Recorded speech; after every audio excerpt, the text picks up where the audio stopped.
Portuguese Guinea, called the Overseas Province of Guinea from 1951, was a West African colony of Portugal from the late 15th century until 10 September 1974, when it gained independence as Guinea-Bissau. The era of the slave trade. The Portuguese crown commissioned its navigators to explore the Atlantic coast of West Africa to find the sources of gold. The gold trade was controlled by Morocco, and Muslim caravan routes across the Sahara also carried salt, cola, textiles, fish, grain, and slaves. The navigators first passed the obstruction of Cape Bojador in 1437 and were able to explore the West African coast as far as Sierra Leone by 1460, and colonize the Cape Verde Islands from 1456. The gold ultimately came from the upper reaches of the Niger River and Volta River, and the Portuguese crown aimed to divert the gold trade towards the coast. To control this trade, the king ordered the building of a castle,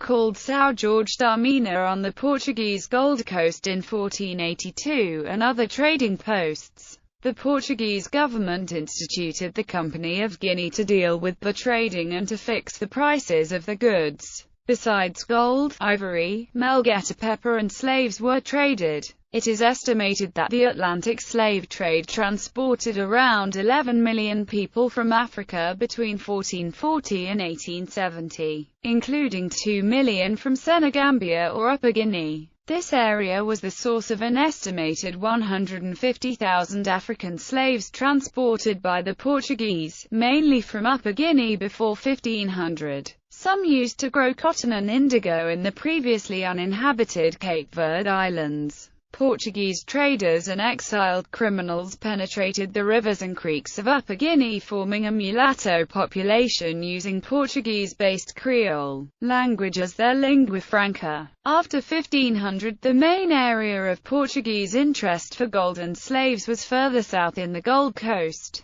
At the start of the 17th century, the main Portuguese bases for the export of slaves were Santiago, Cape Verde for the Upper Guinea traffic, and São Tomé Island for the Gulf of Guinea. In the 1630s and 1640s, the Dutch drove the Portuguese from most of the Gold Coast, but they retained a foothold at São João da Ajuda, now called Audá in Benin, as they preferred to acquire slaves from the Gulf of Guinea rather than Upper Guinea before the 1750s. In the 17th century, the French at St. Louis, Senegal, the English at Kunta Kinte Island on the Gambia River and Dutch at Gorée had established bases in Upper Guinea. The very weak Portuguese position in Upper Guinea was strengthened by the first Marquis of Pombal, who promoted the supply of slaves from this area to the provinces of Grão-Pará and Maranhão in northern Brazil, and between 1757 and 1777, over 25,000 slaves were transported from the rivers of Guinea. Bissau, founded in 1765, became the center of Portuguese control. Further British interest in the area led to a brief attempt in the 1790s to establish a base on the island of Bolama, where there was no evidence of any continuous Portuguese presence.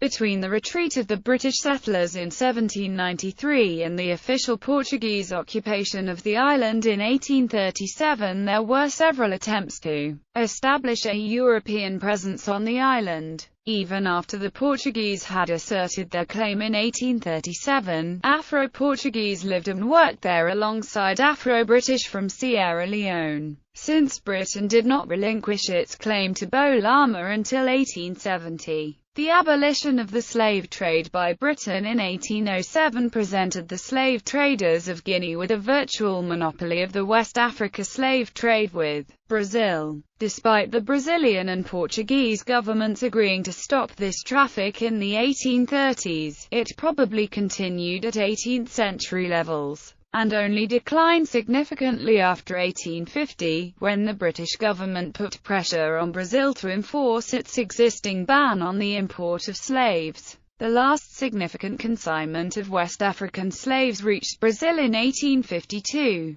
The later colonial period Britain's interest in the Upper Guinea region declined with the end of the British slave trade in 1807 and became focused on Sierra Leone after the Beloma Island settlement was abandoned. At the start of the 19th century, the Portuguese felt reasonably secure in Bissau and regarded the neighbouring coastline as their own. Their control was tenuous. For much of the 19th century, the Portuguese presence in Guinea was mainly limited to the rivers of Guinea, the settlements of Bissau, Cashew and Ziginka. Elsewhere it was preserved, with little official assistance, by local Creole people and Cape Verde Islanders, who owned small plantations. The existence of French and Senegalese-run plantations brought a risk of French claims south of the Casamance River. After the Berlin Conference of 1885 introduced the principle of effective occupation, negotiations with France led to the loss of the valuable Casamance region to French West Africa, in exchange for French agreement to Portuguese Guinea's boundaries. At this time, Portugal occupied half a dozen coastal or river bases, controlling some maritime trade but few of Guinea's people. However, in 1892, Portugal made Guinea a separate military district to promote its occupation. Had the doctrine of effective occupation been as prominent in 1870 as it was after 1884, Portugal might also have lost Bolama to Britain.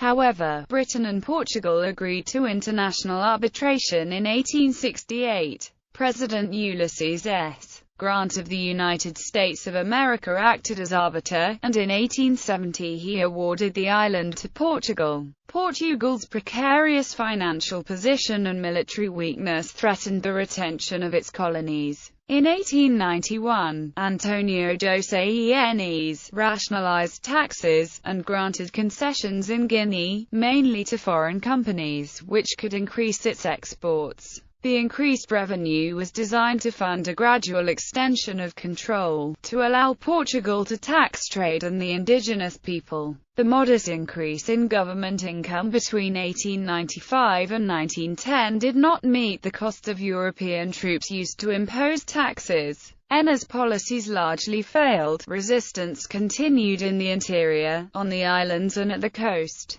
However, once military occupation had started, Portugal continued, hoping for future benefits. After the fall of the Portuguese monarchy in 1910, the new republic set up a colonial ministry to improve colonial administration. Guinea's income increased with rising peanut prices, tax collection improved and its budget was in surplus. Between 1913 and 1915, João Teixeira Pinto used Ascari troops to impose Portuguese rule and to crush resistance to hut tax by destroying villages and seizing cattle, which caused many to flee to Senegal or the forests. The cost of his forces and the return to budget deficits led to his recall in 1915. Although the First World War increased world demand for tropical products and stimulated Guinea's economy, a post-war slump and frequent political crisis created a deep recession. By the time of the 1926 military uprising in Portugal, most of Guinea was occupied, administered and taxed. But its revenue was insufficient to pay for its administration, much less to expand it. When the Estado Novo imposed police on the Bisagos Islands in 1935–36, it completed its control of Guinea. Between the 1930s and 1960s, the colony was a neglected backwater, whose only economic significance was to supply Portugal with about one-third of its vegetable oil needs by growing peanuts. It was unclear if its population of about 500,000 in 1950 was sufficient to grow enough peanuts to pay for its imports and administration and still grow all the food it needed. In 1951, because of anti-colonialist criticism in the United Nations, the Portuguese government renamed all of Portugal's colonies, including Portuguese Guinea, as overseas provinces. Development was largely neglected before the start of the Liberation War. One paternalistic governor, Sarmento Rodrigues, promised to develop agriculture, infrastructure and health, but did little to fight the upsurge in sleeping sickness in the 1940s and 1950s. Guinea saw little public investment in the first Portuguese Overseas Development Plan, and a second plan concentrated on its towns. Adequate rural health clinics were only provided in General Spinola's program of 1968–73. Educational provision was limited. In 1959, Guinea had some 200 primary schools with 13,500 pupils and 36 post-primary schools with 1,300 pupils. Independence movement. The fight for independence began in 1956, when Amilcar Cabral founded the African Party for the Independence of Guinea and Cape Verde. At first, PAIGC organized a series of strikes by urban workers, especially those working in the port and river transport. On 3 August 1959, 50 striking workers were killed. After this, the PAIGC changed strategy to avoid public demonstrations and concentrated instead on the organization of the rural peasants. In 1961, when a purely political campaign for independence had made little progress, the PAIGC adopted guerrilla tactics. While heavily outnumbered by Portuguese troops, the PAIGC had safe havens over the border in Senegal and Guinea, both recently independent of French rule. The conflict in Portuguese Guinea involving the PAIGC guerrillas and the Portuguese army was the most intense and damaging of all the Portuguese colonial war, and several communist countries supported the guerrillas with weapons and military training. The conflict in Portuguese Guinea involved PAIGC guerrillas and the Portuguese army. By 1973, the PAIGC controlled most of the interior of the country, while the coastal and estuary towns, including the main populational and economic centers, remained under Portuguese control. The town of Medina Dubo in the southeasternmost area of the territory, close to the border with neighboring Guinea, was the location where PAIGC guerrillas declared the independence of Guinea-Bissau on September 24, 1973. Economy. The early colonial economy. From the viewpoint of European history, the Guinea coast is associated mainly with slavery. The Portuguese first sailed down the Atlantic coast of Africa in the 1430s in search of gold, as the region was synonymous with it. The trade from West Africa was controlled by the Muslim states, which stretched along Africa's northern coast. Muslim trade routes across the Sahara, which had existed for centuries, involved salt, cola, textiles, fish, grain, and slaves. As the Portuguese extended their influence around the coasts Mauritania, Senegambia and Guinea, they created trading posts, rather than becoming direct competitors to the Muslim merchants. The expanding market opportunities in Europe and the Mediterranean resulted in increased trade across the Sahara. In addition, the Portuguese merchants gained access to the interior via the Senegal and Gambia rivers, which bisected long-standing trans-Saharan routes. The Portuguese brought in copperware, cloth, tools, wine and horses. Trade goods soon also included arms and ammunition. In exchange, the Portuguese received gold, pepper, and ivory. There was a very small market for African slaves as domestic workers in Europe, and as workers on the sugar plantations of the Mediterranean. However, the Portuguese found they could make considerable amounts of gold transporting slaves from one trading post to another. Along the Atlantic coast of Africa, Muslim merchants had a high demand for slaves, which were used as porters on the trans-Saharan routes, and for sale in the Islamic Empire. The Portuguese found Muslim merchants entrenched along the African coast as far as the Bight of Benin. Before the arrival of the Europeans, the African slave trade was not yet the major feature of the coastal economy of Guinea, and it developed after the Portuguese reached this region in 1446. The Portuguese used slave labor to colonize and develop the previously uninhabited Cape Verde Islands, where they founded settlements and grew cotton and indigo. They then traded these goods, in the estuary of the Geba River, for slaves which were sold in Europe and, from the 16th century, in the Americas. The Company of Guinea was a Portuguese government institution, whose task was to deal with the spices and to fix the prices of the goods. It was called Casa da Guinea Casa da Guinea Mina from 1482 to 1483 and Casa da India e da Guinea in 1499. The local African rulers in Guinea, who prospered greatly from the slave trade, had no interest in allowing the Europeans any further inland than the fortified coastal settlements where the trading took place. The Portuguese presence in Guinea was therefore largely limited to the port of Bissau. For most of the period of Portuguese involvement, the people of Portuguese Guinea were subsistence farmers. In the 19th century, the coastal Balanto people, who were outside Portuguese control, had developed a sophisticated agricultural system, growing paddy rice in reclaimed coastal swamps.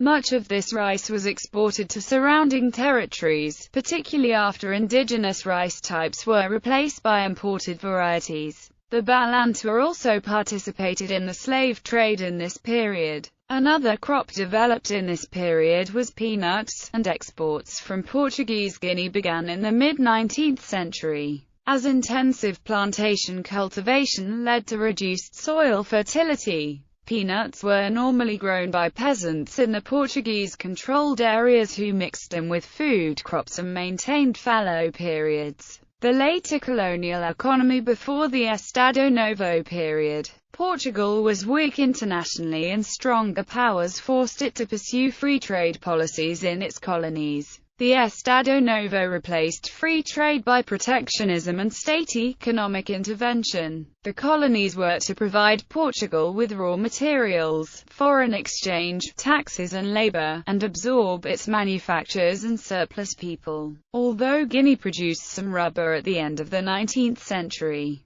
its main export contributions were limited to vegetable oils and Balanta rice growing. It had a small domestic market and was unattractive to colonists. Most of its land and people were engaged in food production and it could not generate sufficient exports to support the colonial bureaucracy and the increasing population in Bissau and other towns, nor to promote its people's social welfare. Peanut exports rose from 5,000 tons in 1910 to 20,000 tons in 1925. Under the Estado Novo, exports averaged almost 30,000 tons a year in 1939 to 45, rising to 35,000 tons between 1946 and 1955, but falling in the next decade because of falling prices. The peanut export trade improved Guinea's balance of payments up to the mid-1950s but had little effect on its people's economic or social welfare as the Estado Novo granted an import and export trade monopoly to a Portuguese conglomerate, Companhia União Fabril. Until 1942, growers received prices at world levels, but they then declined. Forced labor was rarely used, but Africans were obliged to plant peanuts. The lack of taxable export crops meant that the Portuguese administration remained unable to increase its income or its authority. In a self-limiting cycle, low prices for exports and a rapid increase in imports after 1958 led to worsening trade deficits throughout the 1960s. Exports covered 42% of the cost of imports in 1964, but only 20% in 1968. Growing rice for food expanded in the 1950s and 1960s period, reducing the amount of land for cash crops. In addition to peanuts and rice, other economic products included cashew, timber, livestock and fish, and the port of Bissau became a major employer and source of tax revenue. The migration of Balanta from northern Guinea to the south to cultivate rice intensified in the 1920s. Balanta rice cultivation greatly increased in the 1930s and 1940s, but the state granted legal title to the Pontus to Europeans or Cape Verdeans. These bought rice from the farmers at low fixed prices and exported much of it, so by the 1950s the south of Guinea had a rice deficit. The decade up to 1973 was dominated by the war. In 1953, some 410,000 hectares were cultivated, only 250,000 hectares in 1972, and many farmers fled from Guinea or to Bissau and other towns. Reduced food production and the loss of many rice paddies led to widespread malnutrition and disease. An agronomic survey of Guinea by Amilcar Cabral contained a major critique of Estado Novo policies. He was concerned about the emphasis on peanuts, amounting to virtual monoculture, and abandonment of traditional techniques. But he urged state control and collectivization, not smallholder farming.